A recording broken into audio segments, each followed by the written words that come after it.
Johnson. I came to the college in 1975 as a junior lecturer in biochemistry, and my mission was to raise the profile of biochemistry in the college and hopefully to support the strengthening of academic activity in RCSI. So I had a traditional academic career, rising through the ranks and eventually reaching the grade or being given a personal chair in biochemistry in 1993.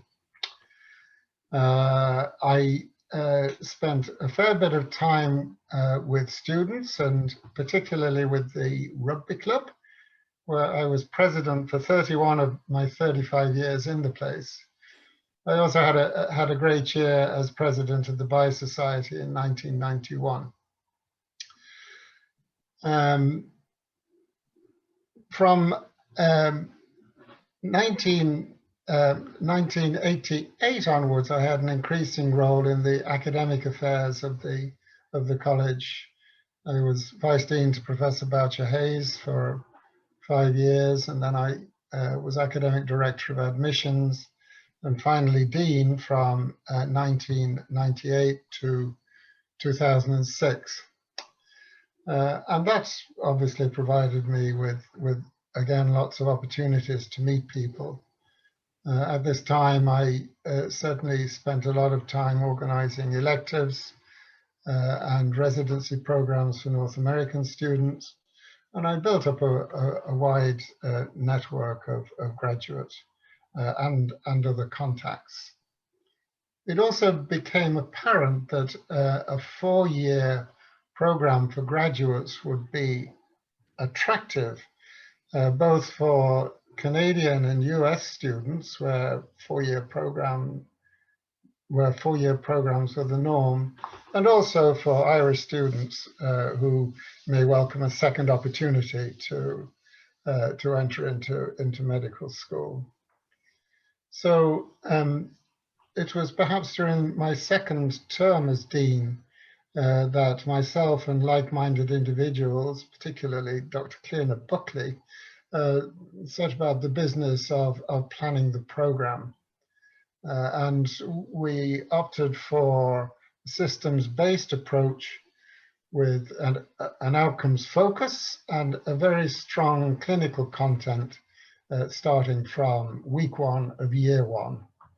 So we had the case of the week, we had lots of discussions around the cases, we had clinical skills teaching, we had surgical grand rounds, and this was popular. Year 2 of the program was planned for James Connolly, or Connolly Hospital, with Professor Seamus Sreenan. And again, this was a bespoke year for the graduate entry students.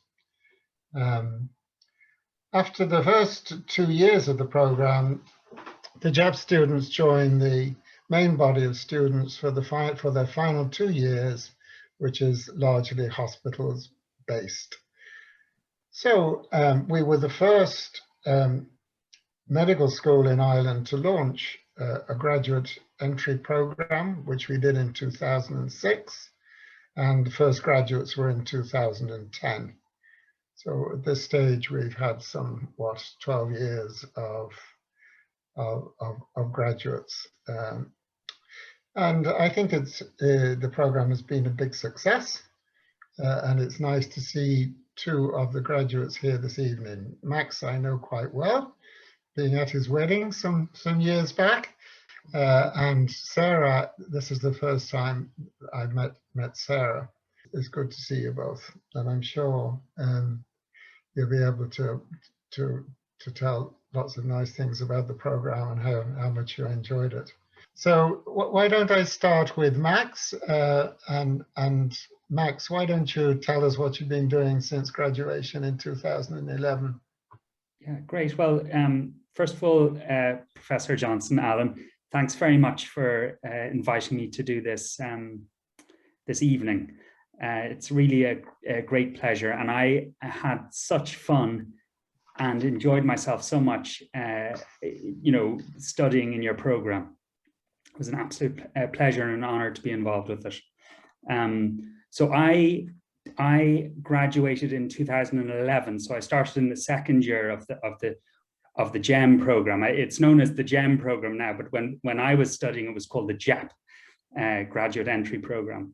And I graduated in 2011 and then did my intern year in the Mater Hospital as opposed to Beaumont. And the reason that I chose the Mater Hospital was because it was where the ophthalmology intern job was, which was the career that I intended to pursue. So I did my specialty training in ophthalmic surgery, and I graduated from that in, it's hard to think of the year now, but a couple of years ago anyway, and then went to London to do specialty training in vitreoretinal surgery.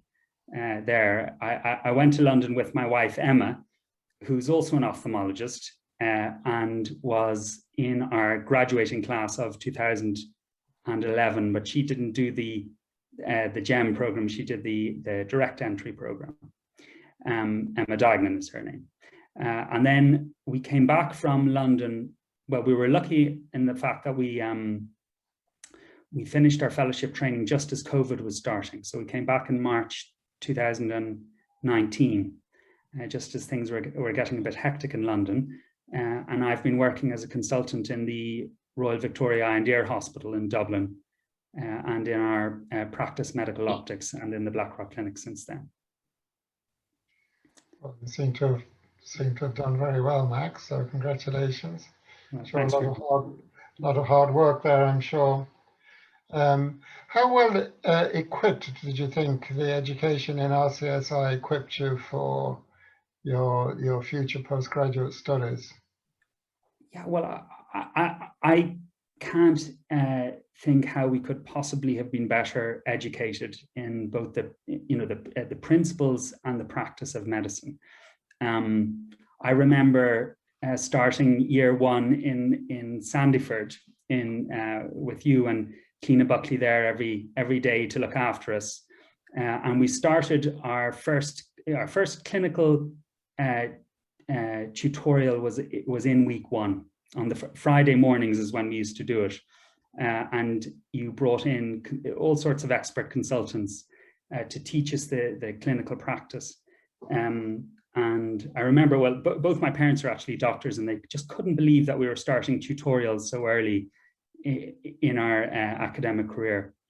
And it wasn't just the JEP program, but we obviously joined in with the undergraduate class as well, the direct entry class in for our final two years in Beaumont.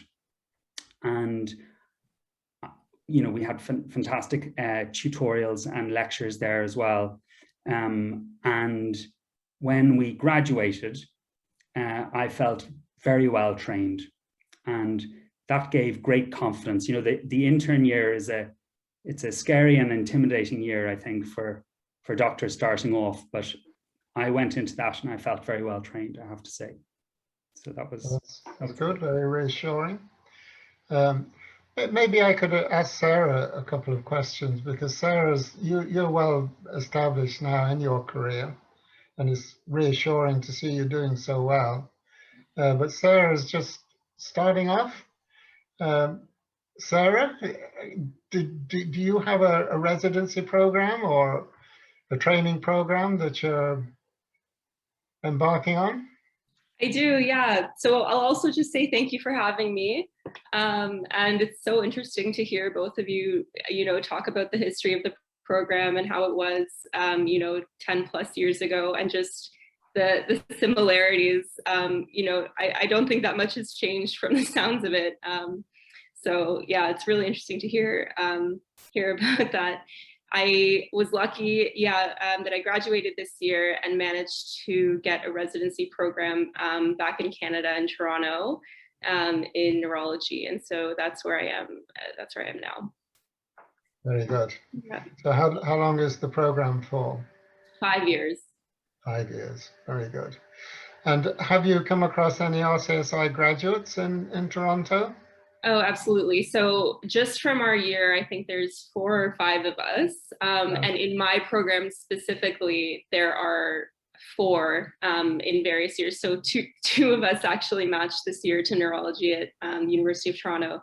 And then there's someone in the year ahead of us and someone 3 years ahead of us from RCSI. So yeah, we're we're doing well here. Have they been helpful to you? Absolutely. Oh my gosh. Yeah, it's without question. I don't think I would be here without the help of the people who came before. Yeah. Yeah, I think the network of graduates that we have worldwide is a fantastic addition to the college's armory when it comes to helping with career progression and so on. Absolutely. Yeah. Some very famous graduates in Toronto, including Professor Drake in sick children, who's the professor of surgery and a pediatric neurosurgeon, and he's very famous, and his son has followed in his footsteps. Anyway, so the plans are neurology. Any particular branch of neurology of interest, or? So I'm not sure yet. They actually have a newly developed fellowship program here in women's issues in neurology that I'm very interested in. It's just, so it's neurological conditions that affect women more and conditions that are treated with teratogenic drugs. So just optimizing management. And that does interest me because you still retain a bit of your generalist skills. And that was actually one of the things that I thought was really interesting in comparing Ireland to Canada, is that I think you stay a lot more general in Ireland, and here you ultra specialize. So that appeals to me, but I'm still very open, and I know, as you know, I'm just starting out. So, we'll see. What were your favorite or fondest memories of RCSI and your time in Dublin? Oh my gosh. Well, my last 2 years were unfortunately affected by COVID, and so that was a bit difficult, but it's still good. The first 2 years I definitely look back on very fondly, also because we were still kind of our own little microcosm before joining up with. I really did enjoy joining up with the rest of the year, but there is something special kind of just about the small class size of the GEM program, and kind of, we were in Sandyford as well for the first year. We were, I think, the last class to be in Sandyford, and halfway through we moved into Mercer in city center. So yeah, kind of just having that space, and then the Connolly space in our second year kind of to ourselves. And, we were all very friendly and close, and had a lot of fun. Both in the program and, in hanging out and doing things outside of the program. I also felt that the clinical teaching that we got early on in those years was invaluable. And I really look back on that with a lot of appreciation, and think that it's really prepared me so well to start out. Yeah, that's good. Did you make a lot of friends from different countries? I did, yeah. I still have several friends back in Ireland, a couple of friends in America, and yeah, it's a couple of friends from elsewhere as well. But it was great being able to meet people from all different places. Yeah. Very good. Well, I wish you well. Do you have any questions you'd like to ask either myself or Max?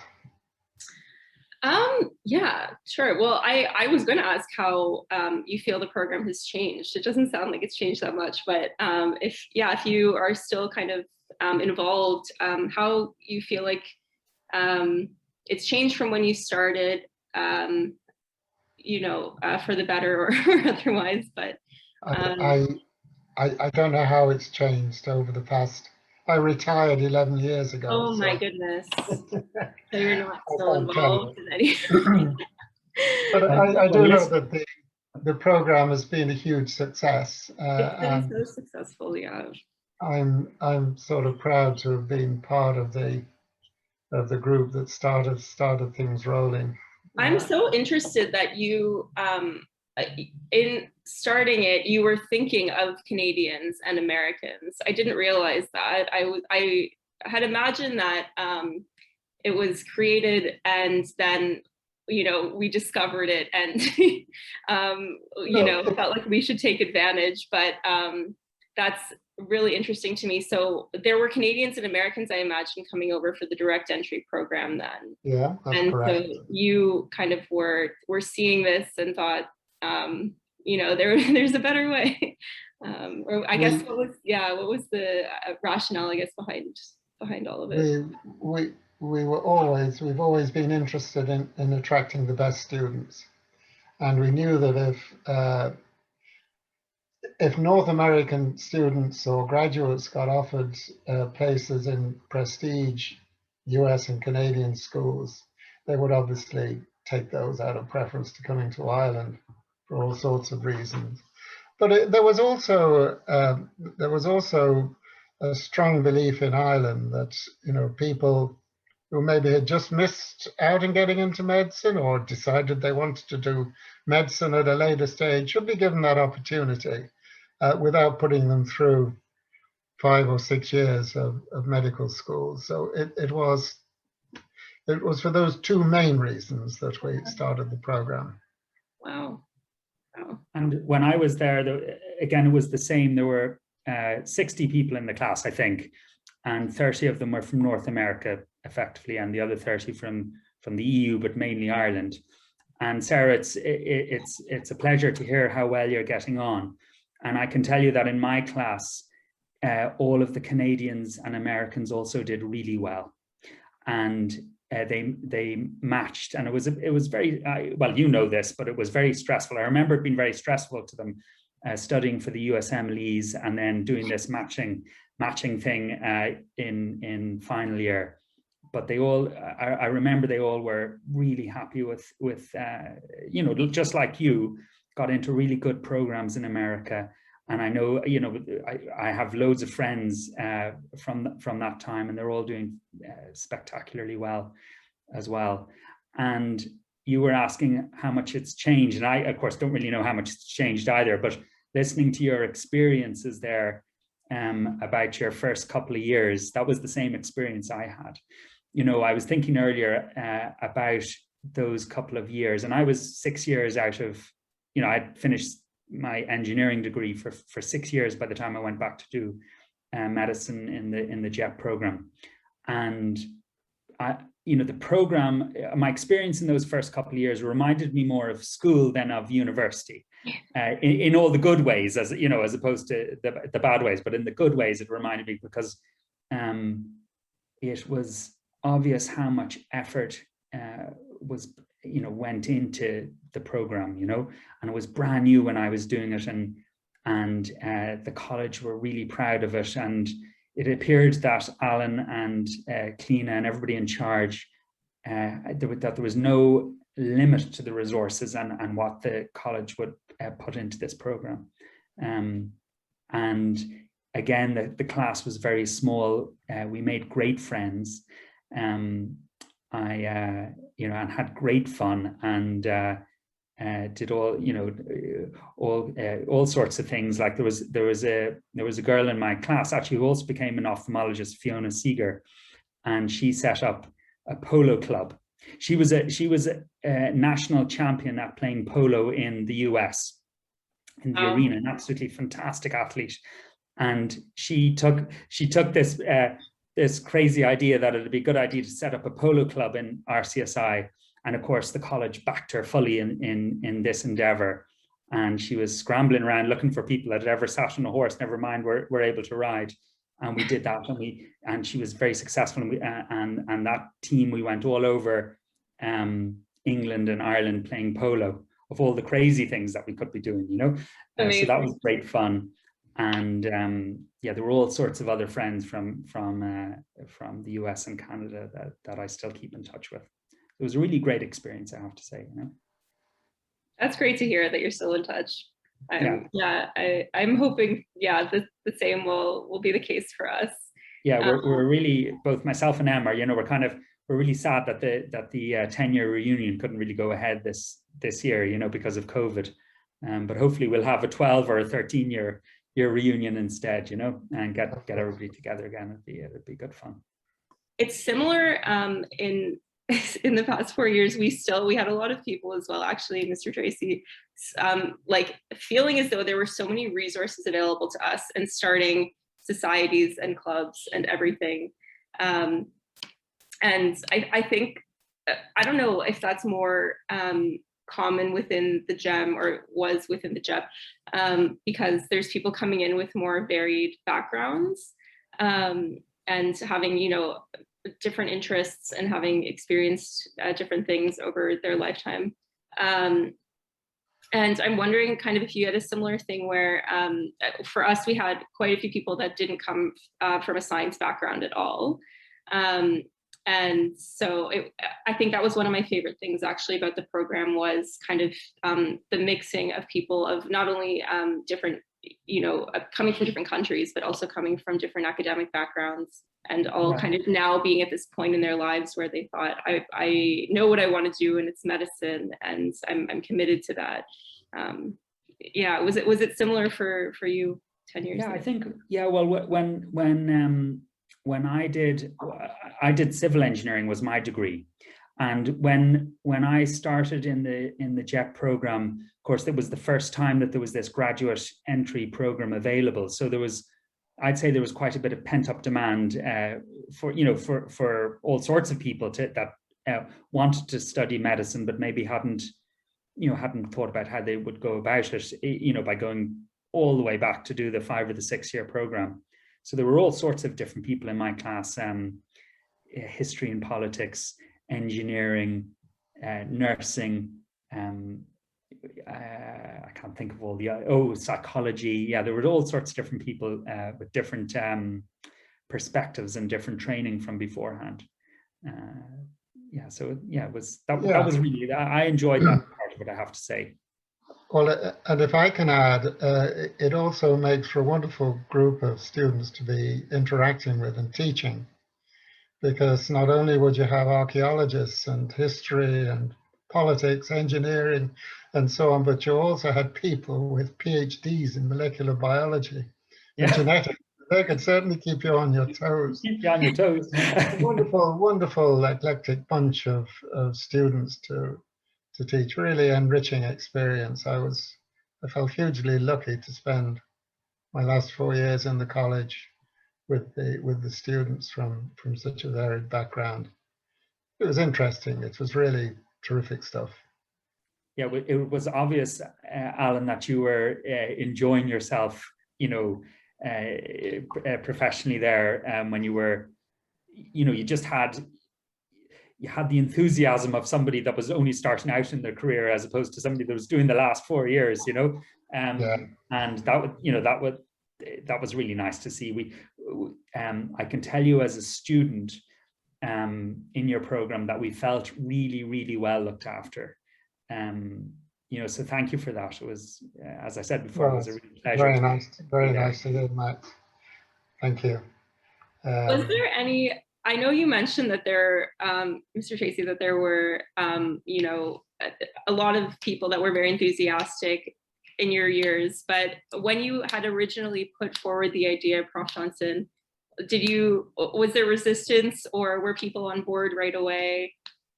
In the college, I think the academic staff were pretty much supportive of the program, and generously gave of their time to, you know, to travel out to Sandyford to teach, for example. You know, a bit of an inconvenience. It wasn't quite like going down the stairs in Stephen's Green to the lecture theatres there. No, they were very supportive, and the administration, the principal officers in the college were also very supportive.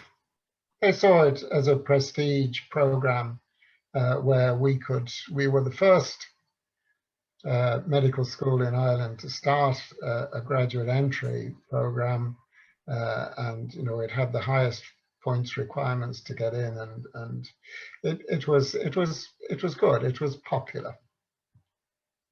And, so that was why they were happy to support it financially with whatever was required to make it a success. And Prof, how long were you working on it before before that first year?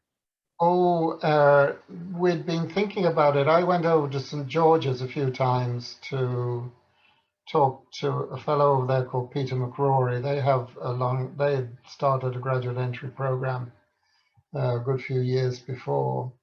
And myself and the then Professor of General Practice, Bill Shannon, he had an interest in medical education, and sort of talked about it a good bit. Started the early stages of planning the program, and then when it looked likely that it was going to get support from within, we really went for broke. And as I say, we started in 2006, and in 2007 there was a national, call it, competition for graduate entry places, and we were the only ones, actually. RCSI was the only one that were given immediate support at that time. So we were proud of that. We knew it was a good program, and we knew that it was going to be a success academically. Yeah. And it was the first one in the country, is that right? Yeah. And how soon after did the others follow? Pretty much, I think Limerick might have been the next one, and that is a medical school that just takes in students into a graduate entry program, 4-year program, and then as far as I know, well, it's UCD and Cork. What made you decide on RCSI rather than some of the other options that you had? So yeah, I was actually choosing between RCSI and UCD, and I felt like I had very little information to go off of. But I knew one person who had just graduated from UCD who said, even in his bias having gone there, I do know that RCSI is extremely supported and well-resourced in helping North Americans get back to North America. And so I will also say, just kind of, I noticed that you had mentioned earlier that we were all eager to get back to North America and would prefer to get back to these, prestigious programs in North America over staying in Ireland. But I did know a lot of people who would have been very happy to stay in Ireland. And I don't know if the culture is kind of shifting in that way or has over the years. But even myself, I wouldn't have been totally opposed to staying in Ireland, but as both of you know, it's quite difficult just in terms of the way that it's structured. So RCSI versus UCD, I just knew that I was going to be more supported at RCSI based on kind of the fact that so many North Americans were at the school, and from what I had heard from a couple of people who had studied in Ireland. And because it was difficult to stay in Ireland, I felt that I was kind of going to be relying on needing to come back here. So that's kind of why I ended up choosing RCSI, but was very happy that I did because I had such a positive experience there. Okay, so thank you very much, Max and Sarah. It was really good to talk with you, to renew your acquaintance, Max, and to meet you, Sarah. Thanks, Prof. Very good to give of your time to help with this little program about our graduate entry program. I'm very proud of the program. I think it's a great program, and I think you're wonderful ambassadors of it. So thank you for that, and thank you very much for all the people that watch this little offering from the three of us. Thank you.